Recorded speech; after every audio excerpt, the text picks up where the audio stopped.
All you do is look for deals. All you do, and so I just hope my agent, we have an organization about 1,500 licensed agents, and I just hope they're listening right now because I've never asked anybody to go make 10,000 blind offers, right? I mean, so it's like, it's hard enough to get these guys to set up, 3 appointments a week, you know what I mean? In some cases. And so you're doing 10,000 and then last quarter. So it's like do they just not understand the numbers are the numbers are the numbers?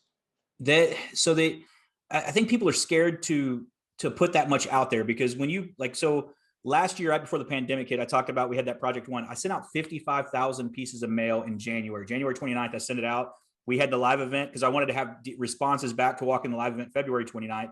Everything shuts down and screeches to a halt March 8th.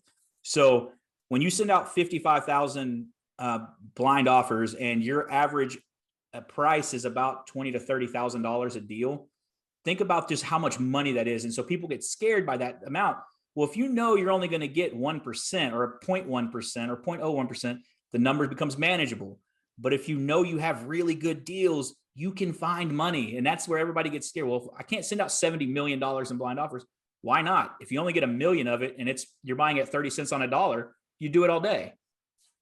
So I think it's the size that scares them. Yeah. I mean, I would imagine, especially in that business. I mean, but there's so many other people that are listening right now, people in sales, people, I don't know, people that want to start a hair salon or people that are in the car business or car sales or something.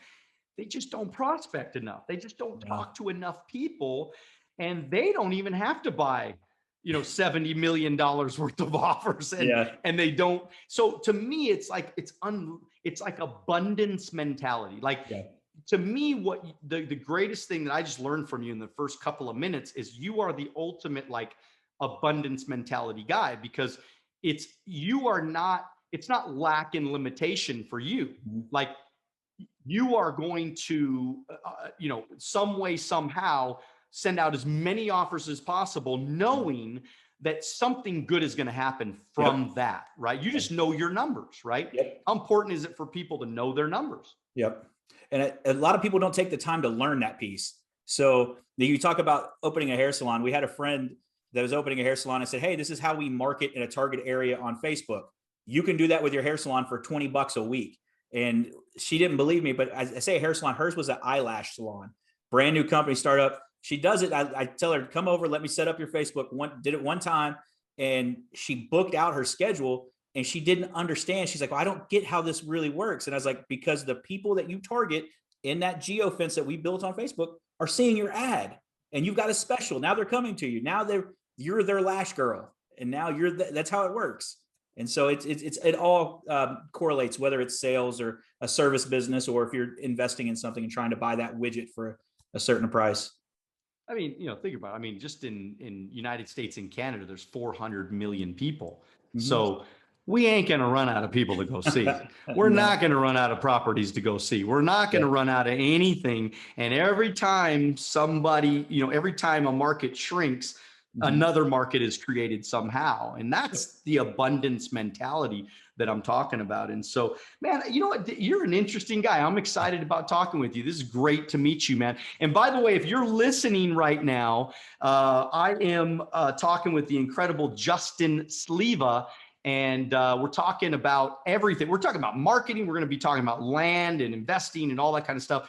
But if you are liking this podcast a little bit, or if you're liking this YouTube video right now, make sure you subscribe. Make sure you smash the heck out of that subscribe button and like button, and you know what, share it with a couple of people, and we would really appreciate that. Hey, tell us a little bit about how you grew up as a small child. What kind of kid were you, man? I always love asking that question. That's a tough one. I grew up, I think a lot of people say, oh, I was humble beginnings. I mean, we didn't know any better, but I was I'm in a blended family. I have 2 stepbrothers and a half sister. I didn't know my biological father till I was 36. So my therapist may tell you that's what keeps me driving to please people and looking for that thing. But it's so I was kind of weird, all American kid, played sports, baseball, wrestled, raced BMX bikes.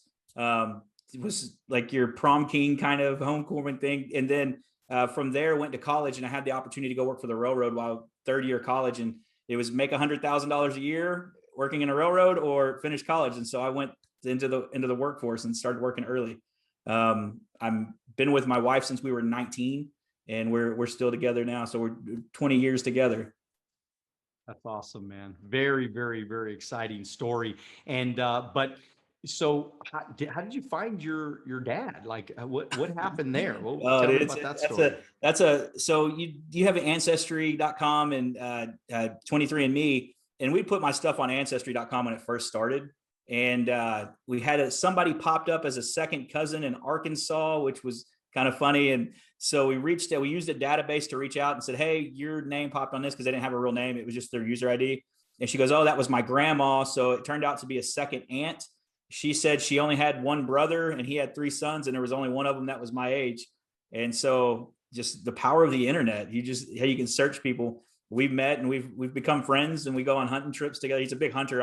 I'll go because I want to get to know him, but we have went to Canada and hunted together. We hunt yearly in West Texas. So it's been kind of a weird conundrum to come into later on in life.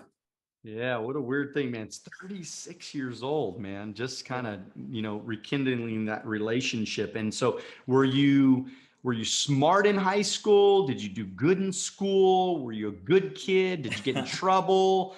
Tell me about all the good stories, man. Never really got in any trouble.